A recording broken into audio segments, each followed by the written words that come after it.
হুজুরে আপনাদেরকে একটা সঠিক জিনিস বুঝাইছে, আপনি দলিল দিলেন আমার আব্বা গত 50 বছর করছে, কইরা মারা গেছে, আমিও গত 20 বছর করতেছি, এ হলো 70 বছর, আমার দাদা কইরা গেছে আরো 30 বছর, এ হলো 100 বছর, আর আপনি কোত্থেকে এসে বলতেছেন এটা বেদাত? হুজুর আসরের তার আইসেন না মসজিদে।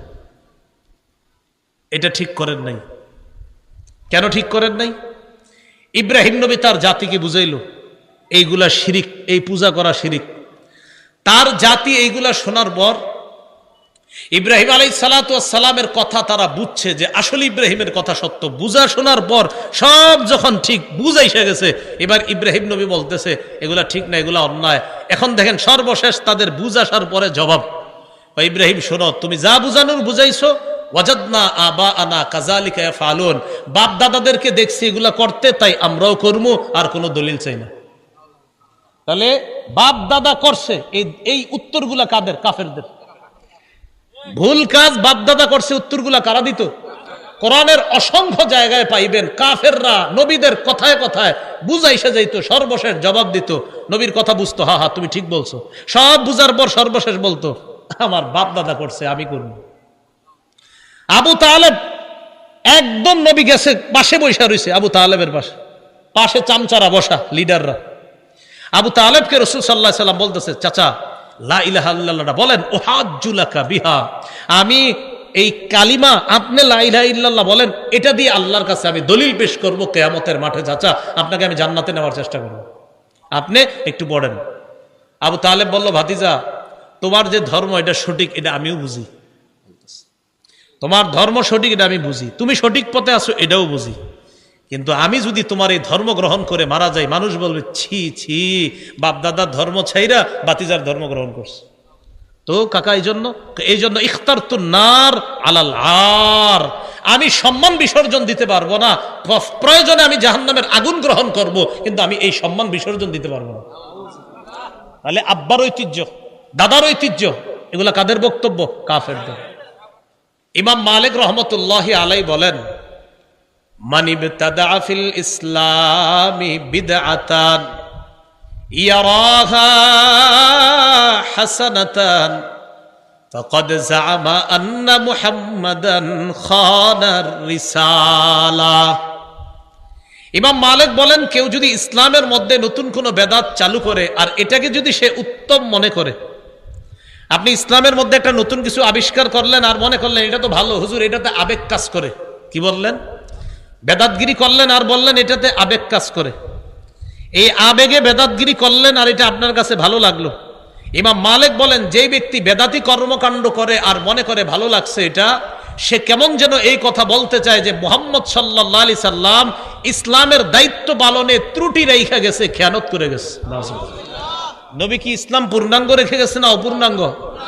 তো এই হযরত নতুন বেদাতগিরি সৃষ্টি করে বুঝাইতে চায় নবী এটা কইরা পূর্ণ করে যেতে পারে নাই, তা আমি নতুন এটা বেদাত ঢুকাইলাম।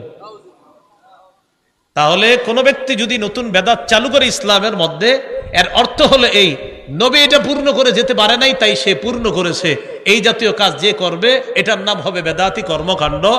ওই বেদাতি কর্মকাণ্ডের বিরোধিতা করা এটা মুসলমানদের জন্য আবশ্যক হয়ে যায়। মুসলমানদের জন্য কি হয়ে যায়? আবশ্যক। বেদাত কাকে বলে? সহিহ বুখারীর 2697 নম্বর হাদিস, 2697। এই হাদিসের বর্ণনাকারী উম্মুল মুমিনিন আয়েশা সিদ্দিকা রাদিয়াল্লাহু তাআলা আনহা, তিনি বলেন, ক্বালা রাসূলুল্লাহ সাল্লাল্লাহু আলাইহি ওয়াসাল্লাম, মান আহদাসা ফি আমরিনা হাযা মা লাইসা ফীহি ফাহুয়া রাদ্দুন। কোন ব্যক্তি যদি আমাদের ইসলামী শরীয়তের মধ্যে ইবাদতের নামে সওয়াবের আশায় নতুন কিছু সৃষ্টি করে, এটা প্রত্যাখ্যান করা হবে। এটা আমার সাথে বলেন, কোন ব্যক্তি ইসলামের মধ্যে ইবাদতের নামে সওয়াবের আশায় নতুন কোনো কিছু যদি সৃষ্টি করে, এটা বেদাত। এই বেদাত পরিত্যাজ্য, এটা যতই সুন্দর হোক, বেদাত যতই সুন্দর হোক না কেন, এটা কি হবে? পরিত্যাজ্য হবে। এইগুলো বেদাতের সংজ্ঞা হাদিস থেকে জানলাম। বেদাতের ভয়াবহতা মন দিয়ে শুনেন। বেদাতের 1 নাম্বার ভয়াবহতা, এটা আমার সাথে বলেন, বলার পর হাদিসটা শোনাই। বলেন, বেদাতি ব্যক্তি তার বেদাতি কর্মকাণ্ড না ছাড়া পর্যন্ত আল্লাহ তার তওবা কবুল করবেন না। বেদাতগিরি করতেছে আর বলতেছে আল্লাহ আতুবু ইলাই, আল্লাহ আপনি মাফ করেন, মাফ করেন, মাফ করেন, মাফ করেন, মাফ করেন, এইগুলো বলতে বলতে বলতে বলতে শুরু করে দিছে বেদাত। মানে উনি বেদাতের মধ্যে থাইকে বলতেছে আস্তাগফিরুল্লাহ, আস্তাগফিরুল্লাহ, আস্তাগফিরুল্লাহ, আস্তাগফিরুল্লাহ।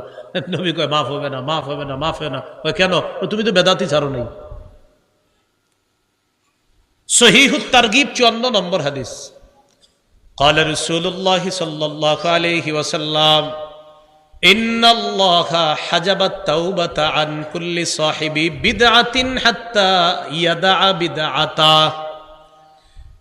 রাসূলুল্লাহ সাল্লাল্লাহু আলাইহি সাল্লাম বলেন, আল্লাহ তাআলা প্রত্যেক বেদাতি ব্যক্তিকে ততক্ষণ ক্ষমা করবেন না, ততক্ষণ তার তওবা কবুল করবেন না, যতক্ষণ ওই বেদাতি ব্যক্তি তার বেদাতি কর্মকাণ্ড না ছাড়বে।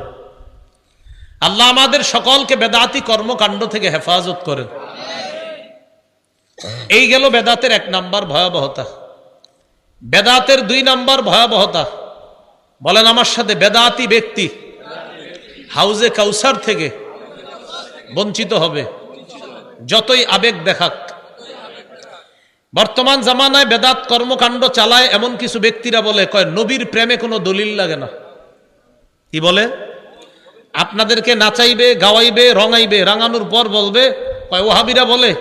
কয় কি এভাবে বলবে? ওহাবিরা বলে, মানে আমগরে বুঝায় আর কি, আমরা ওহাবি, যে ওহাবিরা বলে যে এটার দলিল কি? নবীর প্রেমে কোনো দলিল লাগে না। সামনে যারা থাকে তারা সবাই কয় ঠিক, সামনে যারা থাকে তারা কি বলে? ঠিক। নবীর প্রেমে কি লাগে না বলে দলিল। বিষয়টা কি সুন্দর হলো কথাটা? না। এক হাদিসের মধ্যে আসছে রাসূল সাল্লাল্লাহু আলাইহি সাল্লামের এক সাহাবী নবীর খেদমত করছে, সহিহ মুসলিমের বর্ণনা। খেদমত করার পর নবী বললেন, সাল, তুমি আমার কাছে কিছু চাও। সাহাবী বুদ্ধি করে বললেন, ইন্নী আসআলুকা মুরাফাকাতাকা ফিল জান্নাহ, আমি জান্নাতে আপনার সাথে থাকতে চাই।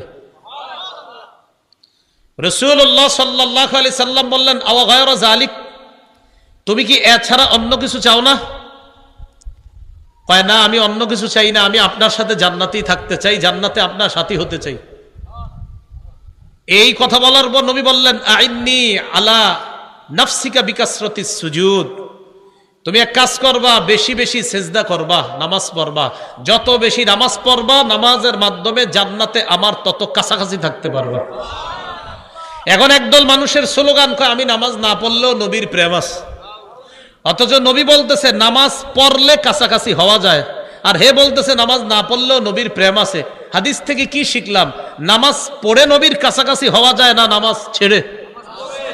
তাহলে এই স্লোগান যে বলবে যে নামাজ না পড়লেও নবীর প্রেম আছে, নিঃসন্দেহে এই স্লোগানটা এটা একটা প্রতারণা আর ধোঁকা ছাড়া অন্য কিছু না। নবী কয় নামাজ পড়ো, আমার কাছে আসো, হে কয় নামাজ না পড়লেও প্রেম আছে। আল্লাহ আমাদেরকে হেফাজত করে। তাহলে 2 নাম্বার ভয়াবহতা, যে ব্যক্তি বেদাতি কর্মকাণ্ড করবে রাসূলের হাউজে কাউসার থেকে সে বঞ্চিত হবে। দলিল সহিহ বুখারীর 6583, 6584 নম্বর হাদিস। এই হাদিসের মধ্যে রাসূল সাল্লাল্লাহু আলাইহি সাল্লাম বলেন, আনা ফারাতুকুম আলাল হাউজ, কিয়ামতের ময়দানে আমি আগে আগে হাউজে কাউসারের সামনে চলে যাব, সেখানে আমি আগে থাকব। মান মাররা আলাইয়া, আমার কোন উম্মত আমার সামনে দিয়ে অতিক্রম করবে, সারিবা, যে অতিক্রম করবে সে ওই কাউসারের পানি পান করবে। ওয়ামান শারিবা লাম ইয়াজমা আবাদা, যে ব্যক্তি কাউসারের পানি পান করবে সে জান্নাতে যাওয়ার আগে আর পিপাসার্ত হবে না। তাহলে নিয়ম কি হলো? নবী বলেন আমি কাউসারের সামনে থাকবো, আমার সামনে দিয়ে যে অতিক্রম করবে সেই পানি পান করবে। এবার নবীজি বলেন, লা ইয়ারিদান্না আলাইয়া আকওয়াম আ'রিফুহুম ওয়া ইয়া'রিফুনানি, আমার সামনে এমন একদল মানুষ আসবে যাদেরকে আমি চিনবো, তারাও আমাকে চিনবে, আমি চিনবো, তারা আমার উম্মত, তারা চিনবে আমি তাদের নবী। তো নিয়ম অনুযায়ী আমার সামনে যে আসবে তাকেই কাউসার পান করাবো। এখন আমি কাউসার পান করাবো, ইতিমধ্যে দেখবো সুম্মা ইউহালু বাইনি ওয়া বাইনাহুম, আমার মাঝে আর তাদের মাঝে প্রতিবন্ধকতা সৃষ্টি করা হয়েছে।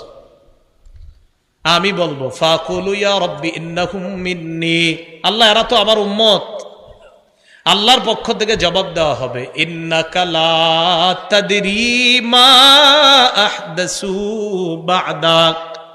নবী, আপনি জানেন না দুনিয়া থেকে আপনি চলে আসার পর তারা কত নতুন নতুন বেদাত সৃষ্টি করেছে, এটা আপনার জানা নাই। এই জন্য আপনি আজকে তাদেরকে কাউসার পান করাতে পারবেন না। যেই নবী একটু আগে কাউসার পান করাইতে চাইলেন, এই নবী এখন কি বলবে দেখেন, ফাকুলু সুহকান সুহকান লিমান গায়্যারা বাদি। নবী বলেন, আমি তখন বলবো, আমার পরে যারা আমার রেখে আসা শরীয়তের মধ্যে নতুন কিছু ঢুকিয়ে শরীয়তকে পরিবর্তন করে দিয়েছে, আমার সামনে থেকে দূর হও, দূর হও, আমি চেহারাও দেখতে চাই না। তাহলে একটু আগে কাউসার পান করাইতে চাইলেন, এখন বলতেছে কি সুহকান সুহকান, দূর হও। এই জন্য ভাইয়ারা, বেদাতি কর্মকাণ্ড করেন না। এলাকার মসজিদের ইমাম খতিব, আশেপাশের মাদ্রাসার ওলামায়ে কেরাম মাঝে মাঝে এগুলা বললে আপনারা পরের দিন চাকরি নোট করে দেন। পরের দিনই বলে, হুজুর আসর নামাজ আর পড়ায়েন না কেন? আমার বাপদাদা 50 বছর এই কাজ করছে, আর আপনি আজকে কোত্থেকে আসছেন? হুজুরে আপনাদেরকে একটা সঠিক জিনিস বুঝাইছে, আপনি দলিল দিলেন, আমার আব্বা গত 50 বছর করছে, কইরা মারা গেছে, আমিও গত 20 বছর করতেছি, এ হলো 70 বছর, আমার দাদা করে গেছে আরো 30 বছর, এ হলো 100 বছর, আর আপনি কোত্থেকে এসে বলতেছেন এটা বেদাত? হুজুর আসরের তার আইসেন না মসজিদে। এটা ঠিক করেন নাই। কেন ঠিক করেন নাই? ইব্রাহিম নবী তার জাতিকে বুঝাইলো এইগুলা শিরিক, এই পূজা করা শিরিক। তার জাতি এইগুলা শোনার পর ইব্রাহিম আলাইহিস সালাতু ওয়াস সালামের কথা তারা বুঝছে যে আসলে ইব্রাহিমের কথা সত্য। বুঝা শোনার পর সব যখন ঠিক বুঝাইসে গেছে, এবার ইব্রাহিম নবী বলতেছে এগুলা ঠিক না, এগুলা অন্যায়। এখন দেখেন সর্বশেষ তাদের বুঝ আসার পরে জবাব, ইব্রাহিম শোনো, তুমি যা বুঝানোর বুঝাইছো, ওয়াজাদনা আবাআনা কাযালিকা ইয়াফআলুন, বাপ দাদাদেরকে দেখছি এগুলা করতে, তাই আমরাও করবো, আর কোনো দলিল চাই না। তাহলে বাপ দাদা করছে, এই উত্তরগুলা কাদের? কাফেরদের। ভুল কাজ বাপ দাদা করছে, উত্তরগুলা কারা দিত? কোরআনের অসংখ্য জায়গায় পাইবেন কাফেররা নবীদের কথায় কথায় বুঝাইসে যাইত, সর্বশেষ জবাব দিত।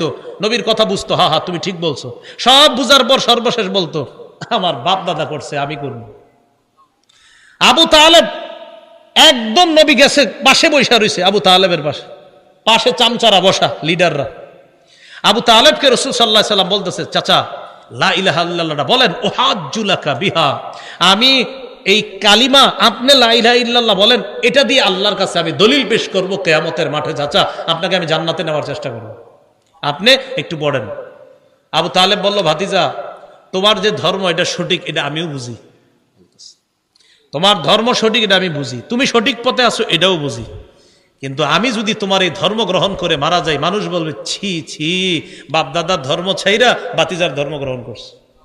তো কাকা এই জন্য ইখতারতু নার আলাল আর, আমি সম্মান বিসর্জন দিতে পারবো না, প্রয়োজনে আমি জাহান্নামের আগুন গ্রহণ করব, কিন্তু আমি এই সম্মান বিসর্জন দিতে পারবো না। তাহলে আব্বার ঐতিহ্য, দাদার ঐতিহ্য, এগুলা কাদের বক্তব্য? কাফেরদের। তো ইমাম সাহেব এনে বুঝাইছে বেদাত, এই বেচারারে বলে, হুজুর আসরের তে আর আইসেন না, এইগুলা করবেন না, তিনি আপনাকে জান্নাতের রাস্তা দেখায়, আর আপনি এগুলা বলতেছেন। আল্লাহ আমাদেরকে হেফাজত করেন। বেদাতের 3 নাম্বার ভয়াবহতা, যে ব্যক্তি বেদাতি কর্মকাণ্ড করে, বলেন আমার সাথে, যে বেদাতি কর্মকাণ্ড করে, যে বেদাতিকে আশ্রয় দেয়, উভয়ের উপর আল্লাহর অভিশাপ, ফেরেশতাদের অভিশাপ, সকল মানুষের অভিশাপ। 1 নাম্বার, আপনি নিজে বেদাতগিরি করলেন। 2, কাউরে সুযোগ করে দিলেন যে আমার এই 3%, 4%, 5% জমিন দিয়ে দিলাম, আপনি এই জায়গায় একটা খানকা বানান আর বেদাতের সাপ্লাই দেন, কোনো সমস্যা নাই, আমার আব্বাও করছে, দাদাও করছে, আপনিও করেন, আপনি জায়গাটা দিয়ে দিলাম। এই যে আপনি জায়গা দিলেন বেদাতি কর্মকাণ্ড করার জন্য, আপনার উপরও অভিশাপ, আর যে আশ্রয় দিলেন যারে, তার উপরও অভিশাপ তো আছে, সে বেদাতি কাজ করবে। আর আপনি যে জায়গা দিলেন, আপনার উপরও অভিশাপ, যতদিন তওবা না করবেন অভিশাপ চলতেই থাকবে, আর এটা থেকে ফিরে না আসা পর্যন্ত আল্লাহ তওবা কবুল করবে না। দলিল সহিহ বুখারীর 3172 নম্বর হাদিস, রাসূলুল্লাহ সাল্লাল্লাহু আলাইহি সাল্লাম বলেন, মান আহদাসা ফিহা হাদাসা আও আওয়া মুহদিসা ফাআলাইহি লানাতুল্লাহ ওয়াল মালাইকাতি ওয়ান নাসি আজমাইন। যে ব্যক্তি বেদাতি কর্মকাণ্ড করে, যে কোনো বেদাতিকে আশ্রয় দেয়, তার উপর আল্লাহর অভিশাপ, ফেরেশতাদের অভিশাপ, দুনিয়ার সকল মানুষের অভিশাপ, নাউজুবিল্লাহ। কি শিখলাম ভাই? বেদাতি কাজ নিজে করব না, কোনো বেদাতিকে আশ্রয় দিব না, বলেন ইনশাআল্লাহ। বেদাতের 4 নাম্বার ভয়াবহতা, বলেন আমার সাথে, একটা বেদাত কোন এলাকায় প্রতিষ্ঠিত হয়ে গেলে ওই এলাকা থেকে একটা সুন্নত আল্লাহ উঠায় নেয়। সেই সুন্নতটি কিয়ামত পর্যন্ত ওই জাতির কাছে আর ফিরিয়ে দেয় না। কোন এলাকায় একটা বেদাত প্রতিষ্ঠিত হবে, আল্লাহ একটা সুন্নত উঠায় নিবে, এই সুন্নত আর কিয়ামতের আগে ফিরিয়ে দিবে না। দলিল সুনানে দারিমি, ইমাম দারিমি রাহিমাহুল্লাহ হাদিস আনছেন মুকদ্দিমার মধ্যে 94 নম্বর হাদিস। قال رسول الله صلى الله عليه وسلم ما ابتدع قوم بدعة في دينهم إلا نزع الله من سنتهم سنة وفي رواية من سننهم سنة।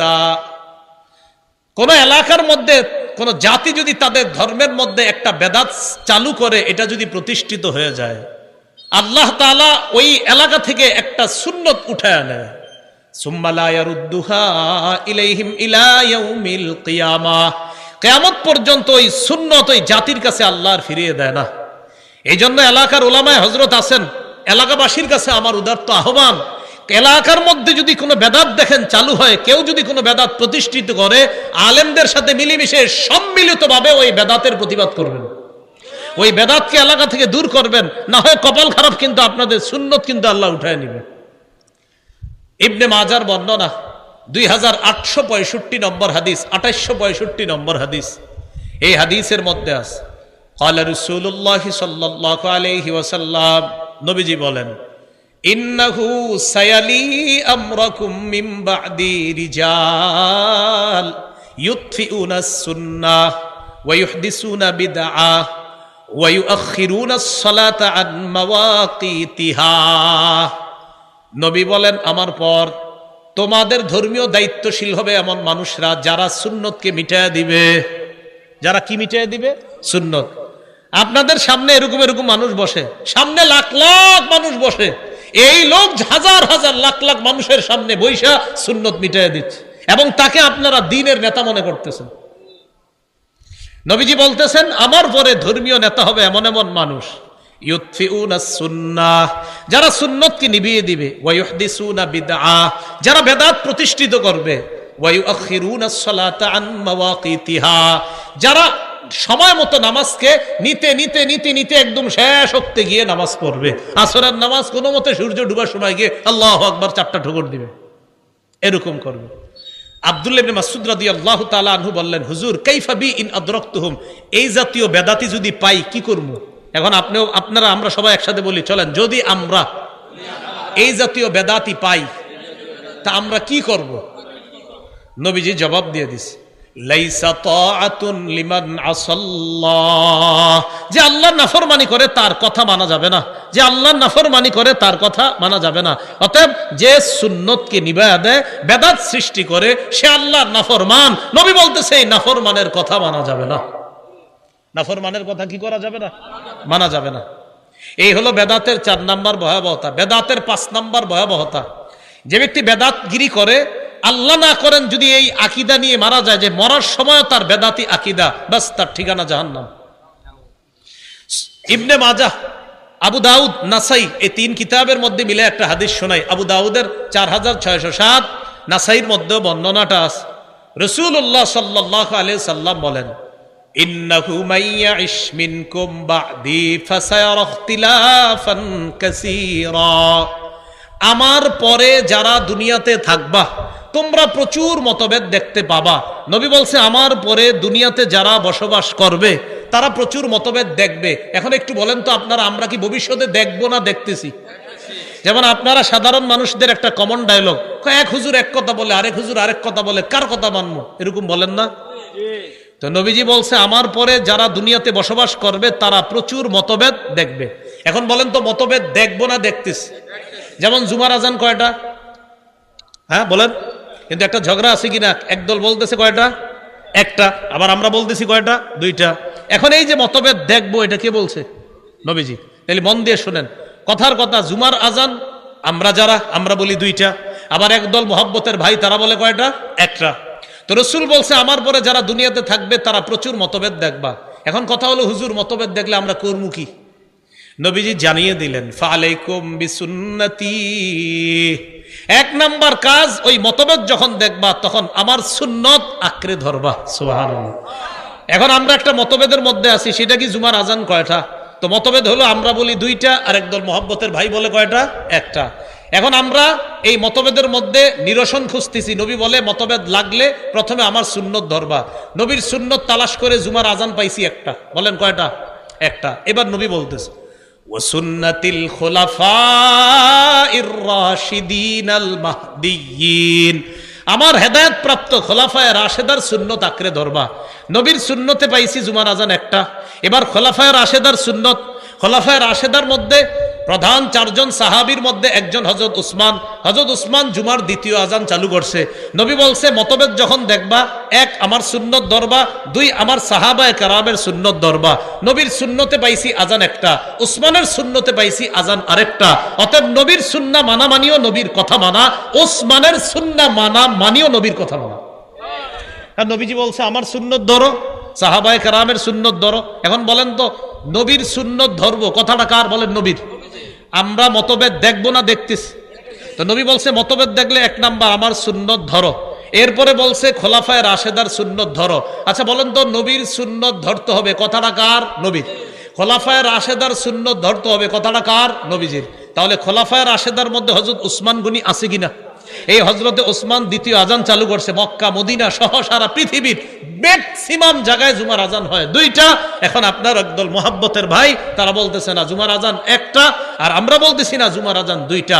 আমাদের দলিল নবী বলছে মতভেদ লাগলে আমার সুন্নত খোঁজো, আমার সাহাবীদের সুন্নত খোঁজো।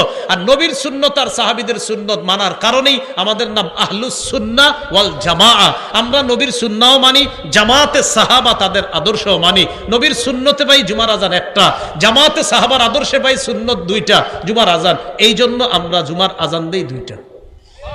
আপনার নাম আগে ঠিক করতে হবে, আপনি কি শুধু আহলুস সুন্নাহ না আহলুস সুন্নাহ ওয়াল জামাআহ, এটা ঠিক করতে হবে। যদি বলেন আহলুস সুন্নাহ ওয়াল জামাআহ, তো নবীর সুন্নত মানতে হবে, সাহাবায়ে কেরামের আদর্শ মানতে হবে।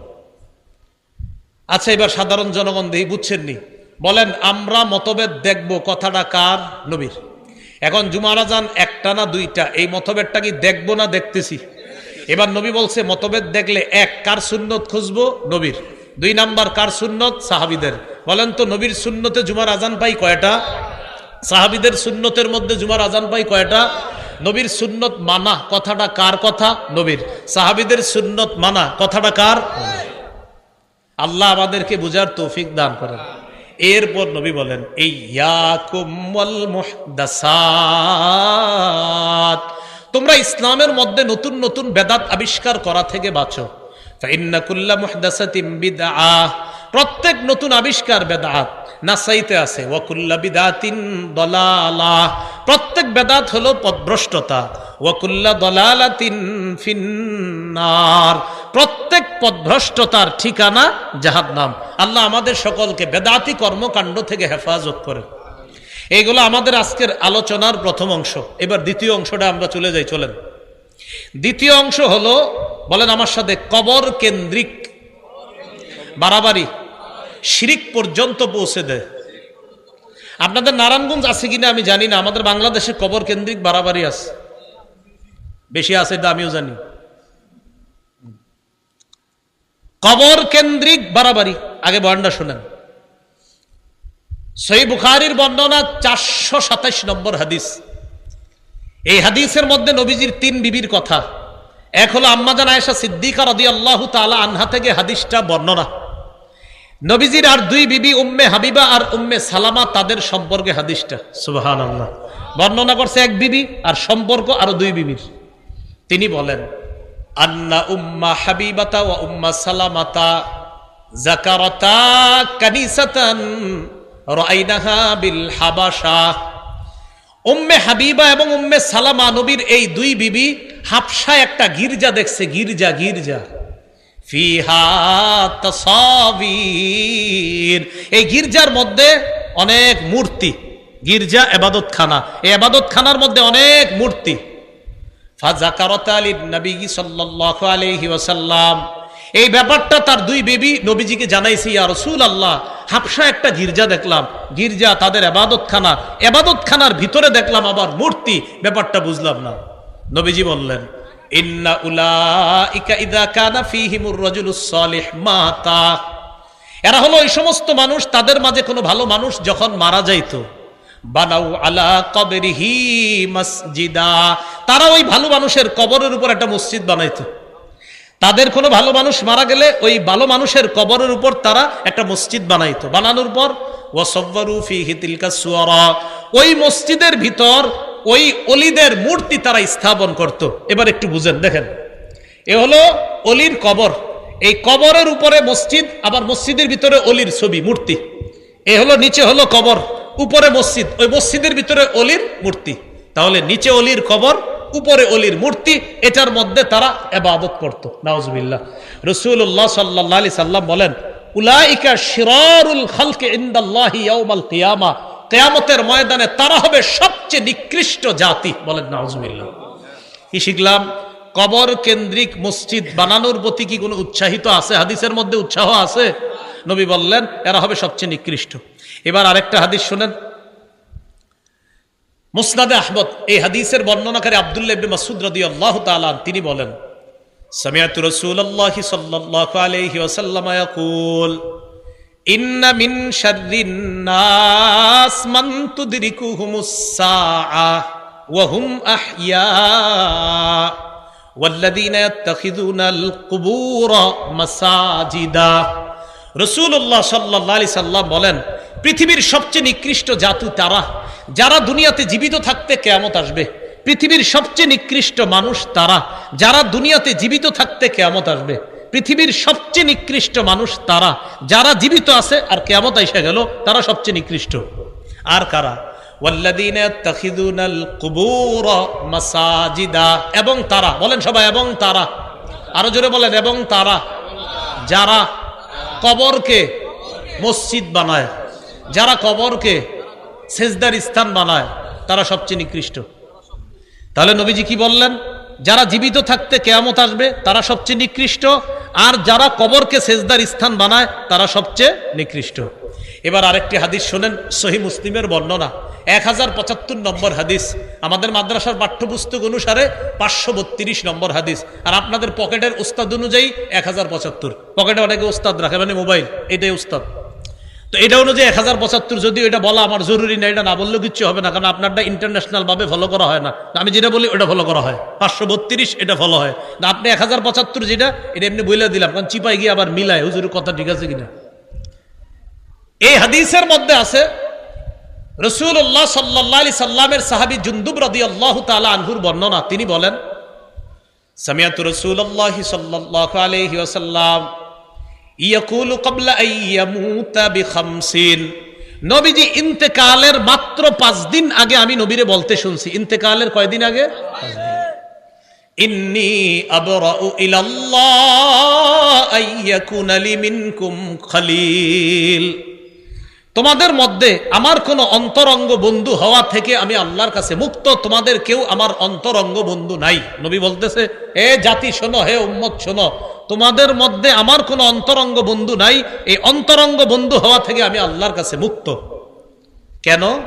ফাইন্নাল্লাহ তাআলা ক্বাদ ইত্তাখাযানি খলিলা কামা ইত্তাখাযা ইব্রাহিমা খলিলা, কেননা আল্লাহ তাআলা আমাকে খলিল হিসাবে গ্রহণ করেছে, যেমন ইব্রাহিম নবীকে খলিল হিসাবে গ্রহণ করছে।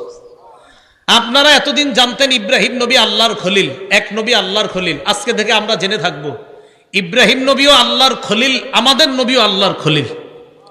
ইব্রাহিম নবী খলিলুল্লাহ, আমাদের নবী খলিলুল্লাহ, হাবিবুল্লাহ, রসুলুল্লাহ। সুবহানাল্লাহ।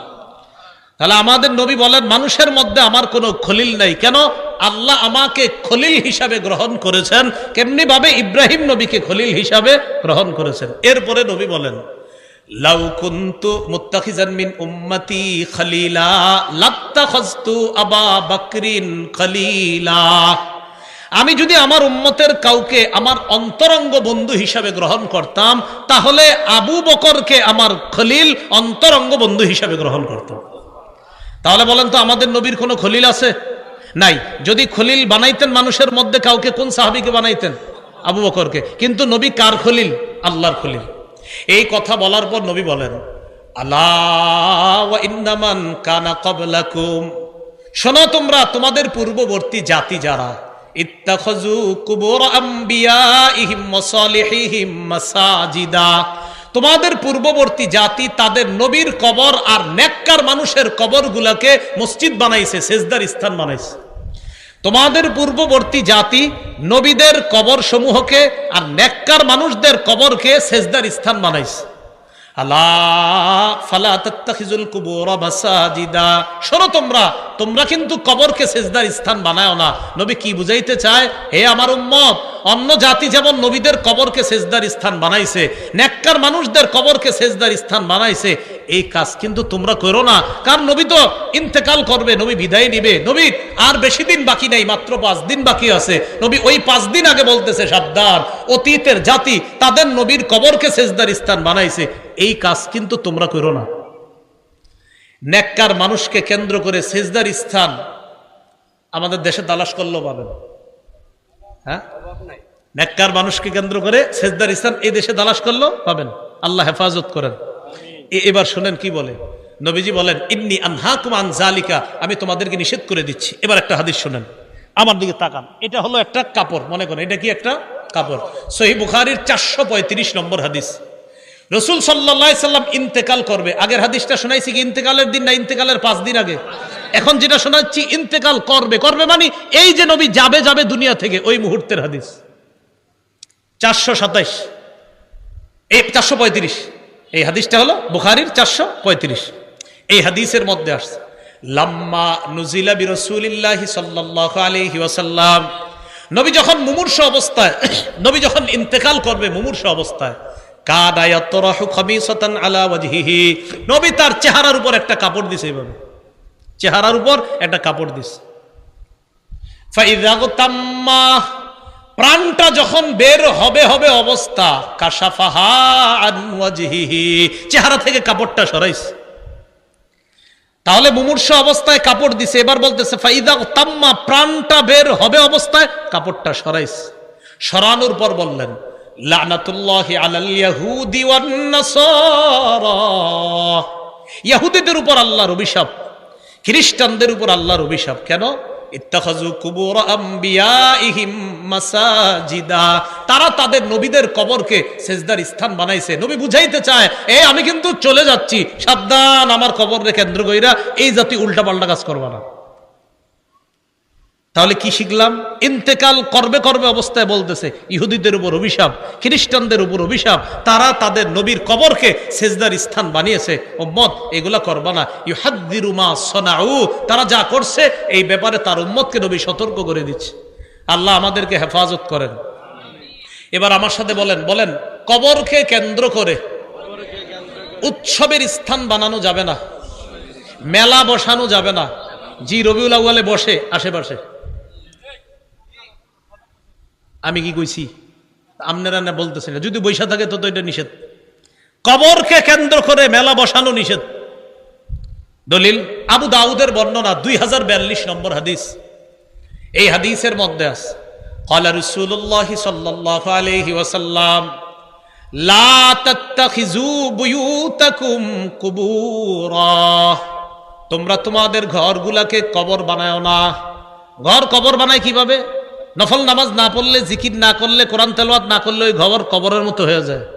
নামাজ পড়েন ঘরেও, জিকির করেন, নফল নামাজ পড়েন, তেলাওয়াত করেন, না হয় ঘর কবর হয়ে যায়। এরপরে কি বলে দেখেন, ওয়ালা তাজআলু কবরি ঈদা, আমার কবরকে কেন্দ্র করে উৎসবের স্থান বানায়ও না, আমার কবরকে কেন্দ্র করে মেলা বসাবা না, নবী বলতেছে। তাহলে পৃথিবীর শ্রেষ্ঠ যিনি, আল্লাহর পরে একমাত্র শ্রেষ্ঠ যিনি, তিনি বলছে সাবধান, আমি যেখানে ইন্তেকালের পরে থাকবো সেই জায়গা কেন্দ্র করে কোনো মেলা বসাবা না, উৎসবের জায়গা বানাবা না। এরপরে নবী বলেন, সল্লু আলাইয়া, আমার উপর দুরূদ পড়বা, বেশি বেশি দুরূদ। ফাইন্না সালাতাকুম তাবলুগুনি হাইসু কুনতুম, তোমরা যেখান থেকেই দুরূদ পাঠাও সেখান থেকে দুরূদ সাথে সাথে আমার কাছে পৌঁছে যায়। তাহলে কবরকে কেন্দ্র করে মেলা বসানো নিষেধ। বলেন মেলা বেসানো কি নিষেধ। এবার আসেন, বলেন কবরের উপর বসা নিষেধ, কবর সামনে রেখা নামাজ পড়া নিষেধ। অনেকে আবেগে কি করে, মসজিদের মাঝখানে কবরটা রেখা চারপাশে মসজিদ, ওই আবেগ। আলেম ওলামাদেরকে না জিজ্ঞাসা করে মসজিদ বানায় কি ভাই আপনারা কবর মাঝখানে রাখছেন কেন? আবেগ। এই যে আবেগে মসজিদটা মাঝখানে রাখেন কেন বুঝান, এলাকাবাসী বুঝান, এই জাতীয় কোনো মসজিদ থাকলে গিয়ে বুঝান, ভাই কবরটা কিনারায় নেন, সাইডে নেন। প্রথমে বাহিরে নিতে বললেন না, না হয় আপনারা মারতেও পারে, বলবেন আগে সাইডে নেন। কারণ এ তো এমন এক আকীদায় ঢুকে গেছে যে আকীদা থেকে তাকে বের করতে আপনার অনেক কষ্ট হবে। আবু দাউদের বর্ণনা 3229 নম্বর হাদিস, 3229 3229। এই হাদিসের মধ্যে আসছে রাসূলুল্লাহ সাল্লাল্লাহু আলাইহি সাল্লাম বলেন, লা তাজলিসু আলাল কুবুর, কবরের উপর বসো না। এটা একটা, অনেক সময় দেখবেন কবরের পাশে দেয়াল থাকে, এই দেয়ালের উপরে না বসা। এই দেয়াল আছে, কবর পাশে কবর, এই যে দেয়াল, আপনি বসলেন, এই যে বসে এই পাশেই কবর, এটা না করা। এরপরে নবী বলতেছেন, ওয়ালা তুসাল্লু ইলাইহা, কবর সামনে রেখে নামাজ পড়ো না। যদিও মানুষ কবরকে সেজদা করে না, কিন্তু কে না জানে কোন একজন ব্যক্তির ভিতরে যদি আবেগ আইসা যায়, আহারে আল্লাহর ওলি শুয়ে রইছে এখানে সেজদা দিতেছে। এই জন্য কবর সামনে রেখা নামাজ পড়াতে নবীজি নিষেধ করলেন। আল্লাহ আমাদেরকে বুঝার তৌফিক দান করেন। এই হলো কবর কেন্দ্রিক বেদাত বাড়াবাড়ি। আল্লাহ আমাদের সকলকে হেফাজত করেন। এই এলাকায় থাকলে এই এলাকা থেকেও যেন ওই জাতীয় আকীদা সম্পন্ন মানুষগুলাকে সহি আকীদা, বিশুদ্ধ আকীদায় তারা এসে হেদায়েত ওয়ালা আকীদায় যেন তারা ফিরে আসতে পারে, আল্লাহ তৌফিক দান করেন। বেদাত থেকে বাঁচার উপায়, বেদাত থেকে বাঁচার এক নাম্বার উপায়, বাস মুহাম্মদ সাল্লাল্লাহু আলাইহি সাল্লামের পূর্ণ আনুগত্য করা। বলেন কার আনুগত্য করা? মুহাম্মদ সাল্লাল্লাহু আলাইহি সাল্লামের পূর্ণ আনুগত্য করা। সহিহ বুখারী 7280 নম্বর হাদিস। এই হাদিসে আছে রাসূল সাল্লাল্লাহু আলাইহি সাল্লাম বলেন, কুল্লু উম্মতি ইয়াদখুলুনাল জান্নাহ ইল্লা মান আবা, আমার উম্মতের সবাই জান্নাতে যাবে, তারা ছাড়া যারা অস্বীকার করে। সাহাবীরা বললেন অস্বীকার কারা করে? নবী বললেন, মান আতাআনি দাখালাল জান্নাহ, যে আমার আনুগত্য করে সে জান্নাতে যাবে। ওমান আসানি ফাকাদ আবা, যে আমার নাফরমানি করে সেই অস্বীকার করলো। তো অস্বীকার যে করবে সে সুন্নাহের বাহিরে চলে গেল। আল্লাহ আমাদের সকলকে নবীর সুন্নাহ মেনে নবীর আনুগত্য করার তৌফিক দান করেন। 2 নাম্বার উপায়, বলেন আমার সাথে, সুন্নত বেশি বেশি জিন্দা করা, সুন্নতের ব্যাপক প্রচার প্রসার করা। তাহলে বেদাত দূর করার 2 নাম্বার উপায় হলো সুন্নতের ব্যাপক প্রচার প্রসার করা, সুন্নতের কথা বেশি বেশি বলা, নামাজের পরে মাঝে মাঝে সুন্নত নিয়ে আলোচনা করা। আসরের পরে ইমাম সাহেব যারা আছেন 2 মিনিট 5 মিনিট একটা সুন্নত বলতে পারেন। আমাদের যাত্রাবাড়ি শায়েখের একটা বই আছে, আপনার কিতাব আছে, 1 মিনিটের মাদ্রাসা। হ্যাঁ, 1 মিনিটের মাদ্রাসা। তো এইটা আপনি প্রতিদিন পড়ে শোনান। 1 মিনিটের মাদ্রাসা মানে ওই নামাজের পরে সবাই বসবে, 1-2 মিনিট একটু কথা শুনবে। এই এলাকাবাসী যারা আছেন, আহার এই মানুষগুলা কোথায় যাবে? তো আশেপাশের ইমাম সাহেব যারা আছে তাদের প্রতি আবদার থাকবে, আপনারা প্রতিদিন আসরের পরে, আপনি যেভাবে সুন্দর হয় আর কি, মানে আমার একটা আবদার রইল আর কি, আসরের পরে 2 মিনিট 3 মিনিট একটু একটা কিতাব পড়ে শোনায় দেন যে প্রিয় মুসল্লি ভাইয়েরা, এখন একটা সুন্নত আপনাদেরকে শোনায় দেওয়া হবে। তো এই সুন্নতটা আপনি তাকে বলেন, 1 দিন বলেন, 2 দিন বলেন, 3 দিন বলেন। আরে কে জানে আপনি 10 দিন 5 দিন 15 দিন 20 দিন বলার পর হতে পারে তিনি ওই কাজ শুরু করে দিছে, আমল শুরু করে দিছে। এই জন্য প্রতিদিন কিছু কিছু সুন্নত আমরা শিখবো। ইমাম সাহেবদেরকে আপনারা বলবেন যে হুজুর কিতাব আদি কি কি কিনে দেওয়া লাগবে বলেন, আমরা বলি কিনে দেই, আপনি আমাদেরকে বইরা বইরা শোনান। এলাকাবাসী রাজি আছেন ইনশাআল্লাহ? তাহলে এই সুন্নত যেন মসজিদে মসজিদে এটা যেন জিন্দা হয়ে যায়, সবাই যেন ব্যাপক প্রচার প্রসার করতে পারে, আল্লাহ তৌফিক দান করেন। তিরমিজির বর্ণনা 2677 নম্বর হাদিস, 2677। এই হাদিসে আসছে রাসূল সাল্লাল্লাহু আলাইহি সাল্লাম বলেন, মান আহিয়া সুন্নাতাম মিন সুন্নতি, আমার একটা সুন্নত যদি কেউ জিন্দা করে, ফালাহু আজরু মান আমিলাহা। কোন ইমাম সাহেব যদি একটা সুন্নত প্রচার করে, এই এলাকার 100 মুসল্লি যদি ওই সুন্নতটা পালন করে, ওই ইমাম সাহেবের আমল নামায় 100 জনের সওয়াব আল্লাহ দিবে। তাদের সওয়াব কাটা হবে না, মিন গায়রি আইয়ুনতাকাসা মিন উজুরিহিম শাই, তাদের সওয়াব থেকে একটু কাটা হবে না, তাদের সমপরিমাণ সওয়াব সুন্নত জিন্দাকারীর আমল নামায় আল্লাহ দিবে। ঘরের মা বোন যারা আছে তাদেরকে এই সুন্নতের কিতাবগুলা আপনারা কিনে দেন, তারাও যেন সুন্নত শিখতে পারে। সাধারণত কবর কেন্দ্রিক বাড়াবাড়ির প্রতি আমাদের মা বোনদের অনেক আগ্রহ আছে। মা বোনরা একটু নরম, হয়তো এদেরকে যেমনি বুঝে মনে করে আহারে না জানি কি আছে সেখানে। এইগুলা করতে গিয়ে আপনার এই কবর কেন্দ্রিক বাড়াবাড়ির মধ্যে মা বোনরাও লিপ্ত হয়ে যায়। খুব মন দিয়ে শোনেন, আল্লাহর কাছে মনোনীত ধর্ম ইসলাম পালনের একটা কিতাব আছে, কোরআনেই আছে কি মানতে হবে, কোরআন এবং হাদিস অনুযায়ী ইসলাম মানব। কি করা যাবে না? বাড়াবাড়ি। আর কি করা যাবে না? ছাড়াছাড়ি। এই বাড়াবাড়ির একটা অন্যতম বাড়াবাড়ি আমাদের দেশ সহ অনেক জায়গায় চলে, এটার নাম কি? বেদাত। বলেন তো, ইসলামের মধ্যে এবাদতের নামে নতুন কিছু আবিষ্কার, এটার নাম কি? বেদাত। আল্লাহ আমাদের সকলকে বেদাতি কর্মকাণ্ড থেকে আমরা যেন বেঁচে থাকতে পারি, আল্লাহ তৌফিক দান করেন। সামনের মাসটা কি মাস? আরবি মুহররম। এই মুহররম মাসটা কেন্দ্র করেও অনেকের আবেগ এখন উতলে উঠবে। এই আজকে এখন মানে আবেগ, খুব আবেগী, এবং আপনাদের বুঝাবে, হুজুর এই আবেগী হইতে হইলেও ভাগ্য লাগে, বুঝেন? এই আবেগ বাড়তেই থাকবে, দেখবেন বাড়তে বাড়তে এই আবেগ যে কোথায় গিয়ে পৌঁছবে। শুধু কি আবেগ, যখন দেখবে যারে নিয়ে আবেগটা, তার কবর তো বাংলাদেশে নাই, হের একটা কবর বানায় ফেলবে দেশে, বানায় এটা নিয়ে আপনার এটা কলা দিবে, আম দিবে, জাম দিবে, কাঁঠাল দিবে, টাকা দিবে। কারে দেয়? কি এক আজীব মস্তিষ্ক নিয়ে বসবাস করে।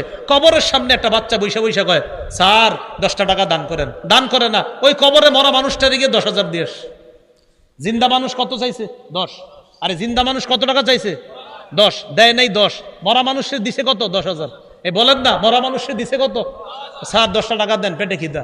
দেয় না, মরা মানুষের দিয়েছে 10,000। এই সমস্ত অসুস্থ মস্তিষ্ক কবে আমাদের বুঝে আসবে বলেন? আল্লাহ আমাদের সকলকে বুঝার তৌফিক দান করেন, আমরা যেন এই কথাগুলো মেনে চলতে পারি। সবাইকে আল্লাহ তৌফিক দান করেন। আমার এই আলোচনাটা মিম্বরের আমানত যাদের কাছে আছে, আপনাদের সম্ভবত 2য় খণ্ডে এই পুরো আলোচনাটা পাবেন। 2য় খণ্ডে এই পুরো আলোচনা, আরো বেশি আছে আলোচনা, ওইখানে পেয়ে যাবেন।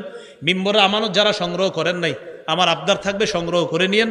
এই সংকলনটা আপাতত 6 খণ্ডে আছে, অনলাইন থেকে সংগ্রহ করা যায়, আপনারা সংগ্রহ করে নেবেন। প্রথম খণ্ডে সন্তানের 64টা অধিকার, 2য় খণ্ডে এই যে শিরিক, বেদাত, কুফুর, তাওহীদ, 3য় খণ্ডে হালাল হারাম, 4র্থ খণ্ডে স্বামীর 24টা অধিকার, স্ত্রীর 19টা অধিকার, 5ম খণ্ডে ইসলামের প্রথম ভিত্তি, 6ষ্ঠ খণ্ডে ইসলামের 2য় ভিত্তি নিয়ে আলোচনা। আপাতত মার্কেটে 6 খণ্ডে আছে। ওরা এখানে প্রকাশনী থেকে নিয়ে এসেছে, ওরাও নিয়ে এসেছে এখানে, আমারে বলছে বলার জন্য। এখানে মনে হয় 4 খণ্ড আছে ওদের কাছে, যাদের লাগবে নিয়ে যেতে পারেন। যারা নিবেন তাদের প্রতি আমার একটা আবদার থাকবে, প্রতিদিন একটু হইলেও মুখস্থ করেন। বিশেষ করে সন্তানের 64টা অধিকার, জামাই বউ 2জন মুখস্থ করে ফেলবেন, 5টা মুখস্থ করে শোনাইবেন একজন আরেকজনকে, এটা কাজে লাগবে কিন্তু ইনশাআল্লাহ। আল্লাহ আমাদের সকলকে আজকের যে বেদাত নিয়ে আলোচনাটা হয়েছে, এটা যেন বুঝে শুনে আমরা বেদাত পরিত্যাগ করতে পারি, আল্লাহ তৌফিক দান করেন। ওয়া আখিরু দাওয়ানা আলহামদুলিল্লাহি রাব্বিল আলামিন।